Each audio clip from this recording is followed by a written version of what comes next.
You know what it is that I think I'm kind of different the way it happens because I grew up, the first half of my life I grew up in a predominantly, black neighborhood, and then I grew up second half of my life I was in a predominantly white neighborhood.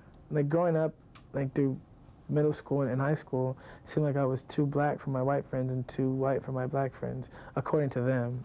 One of the things that we were talking about yesterday was like code language. And when you hear the word articulate, what's the first thing that comes to your mind? I mean, I remember the first time I heard that in reference to me, I was in high school, and I was interviewed, for like on a news station, and I guess I was at my grandma's house, and some lady called, and she said, "Your grandson speaks so well, like I'm not supposed to, and that really offended me. When people talk about me, they say he's so articulate, but I mean, just go on and say articulate for a black person, because when you see someone like you're watching the news and you see like the white anchor, they don't say, oh, he's so articulate. It's just a given that if you're a white male, you're going to be articulate, and if you're a black male, you're not going to be articulate. And around my white friends, they call me an Oreo cookie because they say I'm black on the outside and white on the inside, and act like a white person, just because just because I talk, Is that offensive though? If someone says to you that you're white, it killed me. It hurt me so bad growing up, and not until I showed that I was a superior athlete on the football field that stopped. You know what I mean? He's scarred. He wears those scars of, I don't know whether he said it. I think he might have said it to you. I was too white for black people and too black for white people, so I never fit in anywhere. Like I was just sort of free-floating in this netherworld, away from everybody. He's something of an enigma. Chris Rock was talking about something. He said, who's more racist or who's more prejudiced, whites or blacks? Who's more racist? He said, who's more racist, whites or blacks? And he said, blacks, because they hate black people too. And I mean, it makes sense, It makes a lot of sense. Wouldn't you agree though that the perception of like when someone says you're so white, I mean, not even subliminally, it's an overt way of saying you're not cool? I wouldn't say that. I wouldn't say that. In the context, you're so white. Okay, I see what you're saying. It depends. If a black person says it, then they're saying you're not cool. Understand what I'm saying? Because I think being white is being anti-black. Being white is like the white guy who doesn't have the rhythm and can't dance right. Which is being anti-black. Being white is the guy who doesn't wears his pants too tight. Being white's the guy. Being white is being opposite of black. And if black is seen as cool, then being white is being not cool. Have you ever called a black guy nigger? Oh, millions and trillions of times. Like if I say, to my friend, what's up, nigga, that's cool. But if a white person comes up to him and says, what's up, nigga, it's not cool. To me, it all depends on where you're coming from. So like certain words mean different things to different people.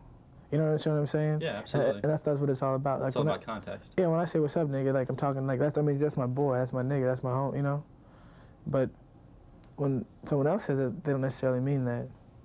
And that's what it's all about. Who are you more comfortable with if you're having a regular Ricky conversation?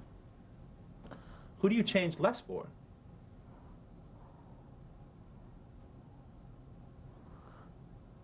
I change less for white people. It's hard for me to say. Really hard for me to say, but yeah. Why is it though? Is it because, I mean, this is real. Is it because like there's pressure from like black people to say, oh, Ricky's being white? Because like I said earlier, like whites are more accepting than blacks are, even of black people. Period. You know what I mean? And that's extremely sad. And that's so sad. I mean, it's made like my life, or a lot of my life, pretty horrible. It's the same thing, but it's not acceptable. Is Tiger Woods black though? According to white people, yeah, he is. According to white people, you have this much black in you, and you're black. You can't say you have a choice to identify. You don't have a choice. Isn't identification the way you feel about yourself? Isn't that, I mean... No, it's not. It's what people feel about you. He can say I'm white. People are going to laugh at him. You're not white. He says I'm black. Oh, okay. That'll work. I think it's fear, too. Fear of what? I think white people are afraid of black people. Why? Why are they afraid of them? Yeah. No. They are, though. Why do you think that? Well, I mean, No, physically. Physically? physically, and every Well, a stereotype says that a black man is a better athlete than me. He's got a bigger dick than me. Can kick the shit out of me. This is what all the stereotypes say. and they always throw in your face that they're smarter than you. Do you feel that when you moved into that white neighborhood, you lost part of yourself? No, not at all. Do you feel other people might think you did? Yeah, definitely, definitely.